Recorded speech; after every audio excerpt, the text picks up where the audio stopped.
आपने एक ये सवाल देखा होगा, मेरे को अभी आज ही एक बच्चे ने भेजा कि गुरुजी ये एक सवाल है कि in finding the HCF of two numbers by division method the last divisor is 17 and यदि विभाजन विधि से दो संख्याओं का महत्तम समावर्तक ज्ञात करने पर अंतिम भाजक 17 है और भागफल 1, 11 और 2 है, तो उन दोनों संख्याओं का योग क्या होगा। तो उसने लिखा कि गुरुजी इसमें हम 17 का मल्टीपल चेक कर सकते थे, लेकिन 17 का मल्टीपल सारे ऑप्शन में, इसलिए इसमें कोई अल्ट्रा कैलसी ट्रिक नहीं लगेगी, ये पूरा करना पड़ेगा।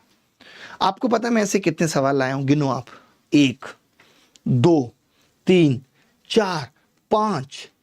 सॉल्यूशन देखो दुर्गा जी, 5 सॉल्यूशन, 6, 7, 7, 8 सॉल्यूशन, 8, 9, 10, 11, 12, 13 सवाल लेके आया हूं मैं, और 13 को सॉल्व नहीं करेंगे। 13 से ज्यादा तो नहीं आए होंगे ना इस टाइप पे, 13 से ज्यादा इस टाइप पे आए ही नहीं होंगे सवाल, मैं लिख के देता हूं, और हम पूरा नहीं करेंगे, और हर सवाल का उत्तर आप निकालोगे, आपकी छाती फूल जाएगी। देखो कैसे। वैसे इस सवाल को तो मैं देखते ही बता सकता हूं कि इस सवाल का उत्तर 1 है, 11 है और 17 है। एक्चुअली एक ही बार 2 है, तो इस सवाल का उत्तर इवन होगा, ऑड नहीं होगा, इसीलिए सी आंसर है। अब पहले एक एक करके इस कंसेप्ट को समझते हैं। आपका दिल ना खुश कर दिया तो कहना यार आप लोग, यार मजा आ गया पढ़ के, ये तो किसी ने नहीं सोचा था आज तक, हमें भी नहीं बताया था। दुर्गा जी इन सवालों को करते कैसे, पहले हम सीखते हैं विभाजन विधि क्या है और फिर इसकी गांठें तोड़ेंगे। लेकिन अब पता बड़ा डर लगने लगा है। अब क्या होगा, मैं विभाजन विधि सिखाऊंगा तो पूरा करके बताऊंगा, फिर मैं उसको काटूंगा कि ये काम का नहीं है, लेकिन कोई क्या करेगा, मेरे काटने से पहले गुरु उसकी रील काट देगा। समझ रहे हैं, उसकी क्या करेगा, रील काट देगा। जैसे मैंने बोला आपके प्यार में मैं मर जाऊंगा, किसी ने आपका प्यार काट दिया और लिखा अभिनय ये कह रहा है मैं मर जाऊंगा। ये चल रहा है आजकल, बड़ा खराब दौर है साहब। एक एक बात ऐसे सोच के बोलनी पड़ती है कि झट से दूसरी बोल दो, कोई काटे तो उसका थोड़ा सा हिस्सा रह जाए। बड़ा दुखद है जी। देखो अब आप देखना भाई, आपने करे कभी ये सवाल, डिवीजन मेथड आप जानते हो, जब डिवीजन मेथड से एचसीएफ निकालते हैं तो 6, 3 तो ये आया, 4 आगे सोचो। लोग तो 3, 3 पे घबराते हैं, ये तो 4 पूछ लिया यार, नानी याद आ जाएगी, और भाजक दे दिया अंतिम भाजक 4। अब जब ये अंतिम भाजक 4 होता है तो हर कोई ये कहता है कि जी अंतिम भाजक का मतलब एचसीएफ है, लास्ट डिवाइजर जो होता है वो एचसीएफ होता है, यही एचसीएफ है। मैं आपको एक करके दिखाता हूं। जैसे आपने कहा कि यार 15 और 25 का एचसीएफ निकालो, आपने कहा भाग विधि से, तो कैसे निकालते हैं देखो एक बार।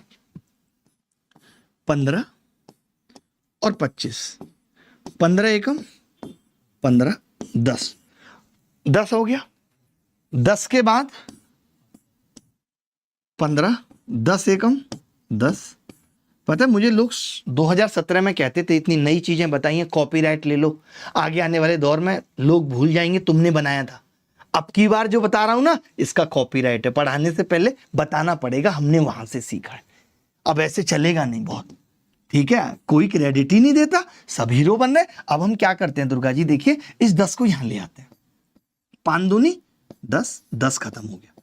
ऐसा हम तब तक करते रहते हैं जब तक कि रिमाइंडर 0 ना आ जाए। तो जो लास्ट में भाजक बचा है ना चाहिए 5, ये लास्ट डिवाइजर जो बचा है, ये लास्ट डिवाइजर क्या है, यही एचसीएफ है।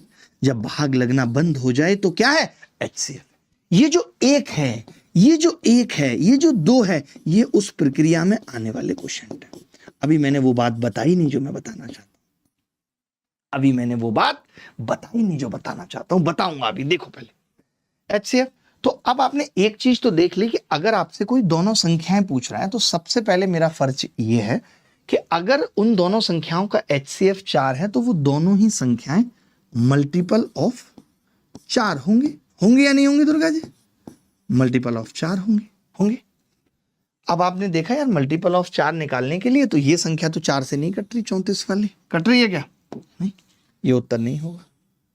मैंने कहा 78 भी 4 से नहीं कट रही, ये भी उत्तर नहीं होगा। 3 भी नहीं कट रही, ये भी उत्तर नहीं होगा। उत्तर आ गया। बहुत आसानी से हमने उत्तर बता दिया इस सवाल का, और आप खुश भी हो गए यार मुझे तो आ गए। और टीचर्स जो ये कहते भी हैं कई बार ना कि हम हलवा ले आते हैं लोग, वो क्या करते हैं, ये हलवा ले आए, 17 का मल्टीपल वाले 2 सवाल ले लिए। मैंने देखा एक कभी किसकी क्लास में देख रहा था, एचसीएफ की एक मैथ्स किंग है, उनकी मैं क्लास देख रहा था, पता है उन्होंने 2 सवाल लिए, एक ये लिया और एक ये लिया, जिसमें वो दोनों में ट्रिक लग रही थी आराम से मल्टीपल की, तो लगा दो भाई। जबकि इतने गंदे सवाल जरा बताना पेपर में कर लो, मुझे बता दो इस सवाल को पेपर में कर लोगे, इसको कर लोगे पेपर में? कौन बताएगा इसको? देखना इसका सॉल्यूशन देखना, पेपर में कर लोगे?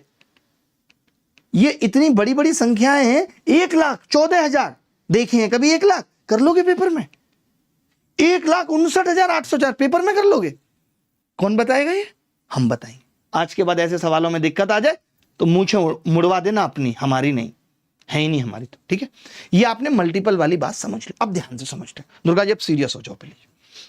जैसे इस सवाल में क्या है कि यदि भाग विधि द्वारा दो संख्याओं का महत्तम समावर्तक ज्ञात किया तो 391 और 25 ये एक तरीका होता है। तरीके ये, और कोई तरीका ही नहीं, यही तो तरीका मैंने बताया ये। लेकिन पेपर के अंदर क्या ये तो 3 डिवाइजर है, कल को जब डिवाइजर 4 हो जाए, आप देखो ये 4 हो गए आईसीआर टेक्नीशियन में, तब करना बहुत मुश्किल है, तब सच में नानी याद आ जाती है।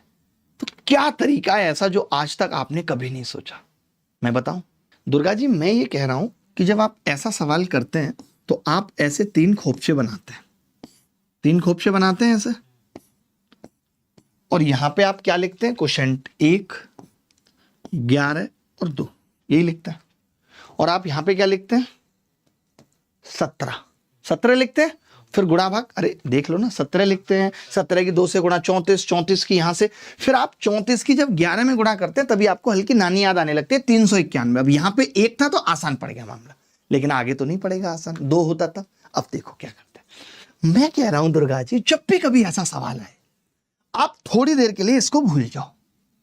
आप कहो कि कमबख्त HCF है ही नहीं, एक है HCF, अरे एक है तब तो बड़ा आसान हो गया सवाल। बताओ ना, मैं HCF हटा सकता हूं, दोनों संख्या, कोई फर्क थोड़ी पड़ेगा। 17 हटाने का मतलब मैंने दोनों का 17 हटा दिया कि नहीं? मैंने एक मान लिया HCF को, तो यहां पे क्या आ जाएगा दुर्गा जी? सीधे 2, 1 दूनी 2, तभी तो कट्टा लगेगा। 2 यहां से गया है, 2 11 दूनी 22 और 1 यहां 23 आ जाएगा, 23 यहां पे आएगा, 23 एकम 23 और 2 25, यहां 25 आ गया। अब दोबारा आपको लिखना है तो आप लिख सकते हो कि जी संख्या हो गई, अब 17 से कर लो। एक संख्या हो गई 17 गुणा 23, एक संख्या हो गई 17 गुणा 25, ये उत्तर आ गया। बोलो, जैसे ये देखा, जैसे आपने इन दोनों को ऑड देखा, 17 भी ऑड था, तो आप समझ जाते कि यार ऑड प्लस ऑड इवन होगा। लेकिन ये इवन वाली बात तो बहुत छोटी है, तरीका तो गजब ये था। सोचिए, जब भी ऐसा सवाल आएगा हम डिवाइजर को क्या करेंगे? लास्ट डिवाइजर को 1, HCF को क्या कर देंगे? 1। कभी पढ़ा था आपने ऐसे? और सवाल खच खच खच खच खच खच खच होता चला जाएगा। मैं यूनिट डिजिट भी निकाल सकता था, कैसे? 5 और 3 8 7 56।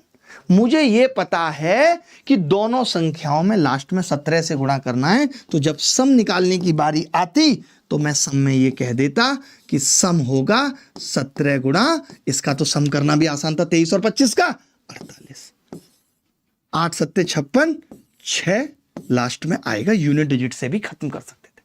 क्या आपने कभी ये तरीका पढ़ा था आज तक? मुझे ये बता दीजिए, क्या कभी आज तक आपने ये तरीका पढ़ा? आपने पढ़ा कभी? सोचा भी कि ऐसे सोचा जा सकता है? एक कर दिया, सोचो, सोचा जा सकता है? It's too hard. अगला सवाल देखो दुर्गा जी, अब इसने क्या किया कि जी भाजक 105 है और संख्याओं का योग ही पूछ रहा है, तो हम तो क्या करेंगे? अब आप करो, मैं जब तक चित्र बना रहा हूं। 1 8 और 2,